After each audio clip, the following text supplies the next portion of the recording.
Hi, I'm Abby. You know that saying about how when you marry someone, you marry their family too? Well, nobody warned me that my mother in law, Elaine, would turn out to be such a nightmare. I'd spent 5 years tiptoeing around her subtle jabs and backhanded compliments, always for the sake of family harmony. Your potato salad is interesting, dear. I usually add less vinegar, Elaine said, her perfectly manicured nails tapping against the table at this year's family reunion. It's my grandmother's recipe, I replied, forcing a smile. The kids love it. Speaking of the kids, my husband Mark chimed in, glancing around the crowded backyard of his parents' lake house. Where are Emma and Jack? I scanned the yard, suddenly realizing I hadn't seen our 7-year-old daughter or 5-year-old son for at least 20 minutes. They were playing with their cousins by the swing set, I said, standing up. Elaine, did you see them? She waved dismissively. Oh, they were making such a racket. Children should be seen and not heard at these gatherings. Something in her tone made my stomach tighten. What does that mean? I asked, my voice sharper than I intended. Mark's sister Vanessa joined us, carrying a pitcher of lemonade. Mom, did you do something with Abby's kids? She can parent her own children, you know. I simply gave them a quiet place to settle down, Elaine replied, sipping her iced tea. They were running around, screaming like little hooligans. I was already walking toward the house, Mark at my heels. Where are they, Elaine? He demanded. In the laundry room. It's cool in there, and they have water. I broke into a run, pushing past relatives, my heart hammering. The laundry room was in the basement, a small windowless space with a heavy door that locked from the outside. Emma! Jack! I called, taking the basement stairs 2 at a time. I could hear muffled crying from behind the laundry room door. When I tried the handle, it was indeed locked. Mommy? Mommy, we're scared! Emma's voice wavered. I'm here, baby. I'm getting you out right now, I said, frantically searching for the key. Mark appeared beside me, his face ashen. It should be on the hook by the door, he said, reaching up to grab a small key. The moment the door swung open, both children launched themselves into my arms, tears streaming down their faces.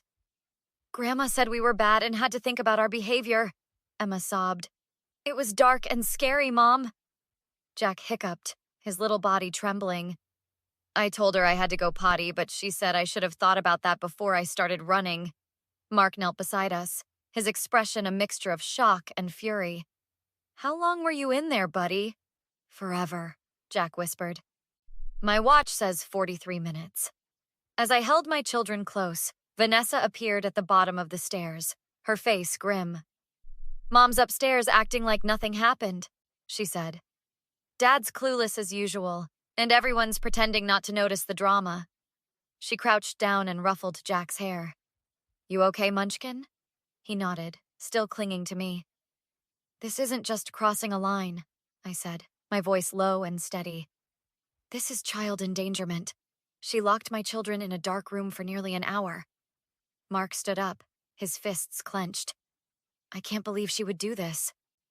I can, Vanessa replied. Remember when she locked you in the shed when you were 8 because you tracked mud on her clean floors? The look that passed between the siblings spoke volumes. This ends now, I said, gathering my children close. No one treats my kids this way. No one. The next morning, while Mark took the kids out for pancakes and a trip to the park, I sat at the kitchen table with Vanessa and her husband, Pete. I've been looking into this, Pete said, pushing his glasses up his nose. What Elaine did could definitely be considered child endangerment, possibly even false imprisonment. Are you serious about pursuing this? Vanessa asked, stirring her coffee. It'll tear the family apart. She locked my children in a windowless room for nearly an hour, I replied, my voice steady. Emma had nightmares all night. Jack wet the bed for the first time in 2 years. Would you just let it go if they were your kids? Vanessa sighed, looking down. No, God, no, It's hard to imagine taking legal action against my own mother.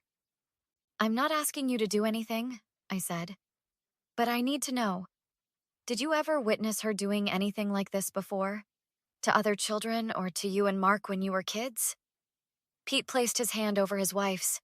Tell her, Van, Vanessa's eyes welled with tears. It wasn't just the shed incident. She used to lock us in all sorts of places. Closets, the basement, once even in the trunk of the car for about 10 minutes. Dad never stopped her. He'd just say, "That's how she was raised," like it explained everything. Did anyone else in the family know? I asked. Aunt Caroline caught her once, Vanessa said. She found me in the coat closet during Thanksgiving when I was 6. They had a huge fight about it. I reached for my phone. Is Caroline at the reunion? She's staying at the Holiday Inn in town. Mom and she barely speak anymore. An hour later, I was sitting across from Caroline at a coffee shop, her weathered hands wrapped around a mug of tea. I've been waiting 25 years for someone to finally stand up to my sister, she said, her voice soft but determined. When I found Vanessa in that closet, crying and scared, I confronted Elaine. She said I was overreacting, that children need discipline. Our parents used to lock us in the root cellar when we misbehaved, so she thought it was normal. That's not normal, I said. That's abuse. I know that now. Back then, I just knew it felt wrong. Caroline leaned forward. What are you planning to do? I'm meeting with a lawyer tomorrow. But first, I need to talk to Mark's dad. Does he really not know what she does, or does he just pretend not to see it? Caroline's expression hardened. George has been enabling her behavior for decades. He knows. He just doesn't have the spine to stand up to her. When I returned to the lake house, I found Mark's father sitting alone on the porch, reading a newspaper. George, I said, sitting down across from him. We need to talk about what Elaine did to my children yesterday. He lowered his paper, his eyes not quite meeting mine. Elaine told me the kids were misbehaving. She said she just gave them a timeout. She locked a 5-year-old and a 7-year-old in a windowless room for almost an hour. Jack asked to use the bathroom and she refused. They were terrified. George fidgeted with the edge of his newspaper. Elaine has always been strict with children. Did you know she used to lock Mark and Vanessa in closets and sheds when they were kids? His silence was answer enough. George, look at me, I insisted. This isn't just being strict. It's abuse. And by allowing it to happen, you're complicit. What do you want me to say? He asked, his voice barely audible. I want you to tell me the truth. Has she done this to other children? To our kids before? He closed his eyes briefly. Last Christmas, she put Emma in the pantry for about 20 minutes. You were out shopping. I let her out when Elaine wasn't looking. I told Emma not to tell anyone because it would upset her grandmother. My blood ran cold. You told my daughter to keep a secret about being locked up? Do you have any idea how dangerous that is? I'm sorry, he whispered. Sorry isn't good enough, I said, standing up. Not anymore. 3 days after returning home from the reunion, I asked Mark to invite his mother over for dinner. When Elaine arrived, she breezed in carrying a store-bought pie, acting as if nothing had happened. Where are the children? She asked, looking around our living room. They're at my sister's house, I replied. They won't be joining us tonight. Mark gestured to the couch. Mom, we need to talk about what happened at the reunion. Oh, for heaven's sake, she sighed, setting down the pie. Are we still on about that? Children need boundaries, Mark. You two let them run wild. You locked them in a laundry room for 43 minutes, I said, my voice level. Emma had nightmares. Jack wet the bed for the first time in years. You're being dramatic, Elaine said with an eye roll. A little timeout never hurt anyone. It wasn't a timeout, Mark said firmly. It was imprisonment, Mom. What you did was illegal. I sat across from her, maintaining eye contact. We've spoken to a lawyer. What you did constitutes child endangerment and unlawful restraint of minors. Her facade cracked slightly. You wouldn't dare. I've also spoken to Aunt Caroline, who witnessed you locking Vanessa in a closet years ago. And your husband confirmed that you locked Emma in the pantry last Christmas without our knowledge. George told you that? For the first time, she looked uncertain. Did I turn out fine, Mom? Mark asked, leaning forward. Do you think it's normal that I had claustrophobia so bad I couldn't ride in elevators until college? Do you think Vanessa's panic attacks are just coincidence? That's not my fault, Elaine insisted. You were difficult children. We're telling you directly, I said. You will never be alone with our children again. And we've already filed a police report. Elaine's face contorted with anger. This is your doing, she hissed at me. You've turned my son against me. Mom, stop, Mark interrupted. This is my decision too. If you do this, she threatened, standing up, the whole family will know what ungrateful, disrespectful children you are. Is that what you want? Is that a threat? I asked calmly. Take it however you want, she snapped. But if you pursue this nonsense, don't expect any relationship with me. And good luck explaining to your children why they don't have a grandmother anymore. As she headed for the door, I called after her.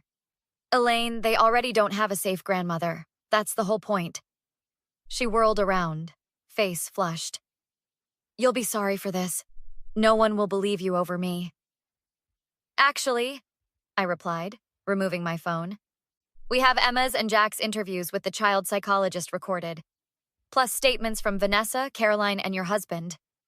Elaine lunged toward me, hand raised. Mark stepped between us, catching his mother's wrist. That's enough, he said firmly. You need to leave, now. You'll regret this, she hissed, jerking her arm away. The door slammed behind her with such force that pictures rattled on the walls. You okay? Mark asked, his voice shaking. Yes. Are you? He nodded slowly. I think I've been waiting 35 years to see someone stand up to her like that. 6 weeks later, we sat in a courtroom waiting for the hearing to begin. Elaine had been charged with 2 counts of child endangerment. Are you sure you want to be here? I asked Mark. Yes, he replied firmly. For Emma and Jack, and for the kid I used to be. Vanessa joined us, her expression determined. Dad's not coming. He's standing by Mom. Are you surprised? Mark asked. Disappointed, not surprised, she sighed. But Caroline's coming, and Pete's bringing Rebecca. Turns out Mom locked her son in the garage for an hour last summer. When Elaine entered with her lawyer, I could see shock register on her face at how many people had shown up to support us. Not just family, but friends and neighbors who had rallied once the truth came out. After the hearing, where Elaine pleaded not guilty despite the evidence, we gathered at a nearby restaurant. She's facing actual jail time, Caroline said, looking stunned. I never thought I'd see the day. The prosecutor says she'll likely get probation and a restraining order, Pete explained. I still can't believe she won't admit what she did, Rebecca said, shaking her head. That's who she is, Mark replied. She'll never acknowledge she was wrong. Later that evening, as we put the kids to bed, my phone rang. It was Elaine. Should I answer it? I asked Mark. He nodded. Put it on speaker. Hello, Elaine, I said calmly. This has gone far enough, she said, her voice tight. I'm willing to apologize if that's what it takes to end this nonsense. It's not about an apology, I replied. It's about accountability and making sure you never hurt another child. I'm offering you a chance to drop these charges, she continued as if I hadn't spoken. For the sake of the family. The children are exactly why we're doing this, Mark said. They deserve to feel safe around their relatives. Mark? She sounded surprised. Surely you understand I was only trying to help. Your wife has blown this out of proportion. No, Mom. What you did was wrong. What you've been doing for decades is wrong. So that's it? Her voice hardened. After everything I've done for you, you're choosing her over your own mother? I'm choosing my children, he replied simply. And I'm choosing to break the cycle of abuse that you perpetuated. This is the thanks I get, she said bitterly. After sacrificing everything. Goodbye, Mom, Mark said, and I ended the call. 3 months later, the legal proceedings concluded with Elaine receiving probation and mandatory counseling, plus a permanent restraining order. Do you think Grandma Elaine will ever be sorry? Emma asked unexpectedly during dinner one night. Mark and I exchanged glances. We'd been honest with the children in age-appropriate ways. I don't know, sweetheart, I answered carefully. Some people find it very hard to admit when they're wrong. Aunt Vanessa says she was locked up too when she was little, Emma continued. That's really sad. It is, Mark agreed. But you know what's not sad? That we stopped it from happening to anyone else? Later, Vanessa called with news that their father had finally filed for divorce from Elaine. He called to apologize, she said, voice thick with emotion. Said he should have protected us back then. Better late than never, I replied. After hanging up, Mark turned to me. Thank you for fighting for our kids when I wasn't sure I could stand up to her. For breaking a cycle that's been going on for generations. I leaned against his shoulder. No one messes with my children. Not even their grandmother. You know what the best revenge is? He asked, smiling slightly. Raising Emma and Jack to know they're safe, valued, and heard. Everything we weren't. That's not revenge, I said. That's justice. Have you ever had to stand up against family to protect someone you love? The hardest battles are often fought against the people who are supposed to care about us the most. But sometimes the only way forward is to break the cycles that have damaged generations.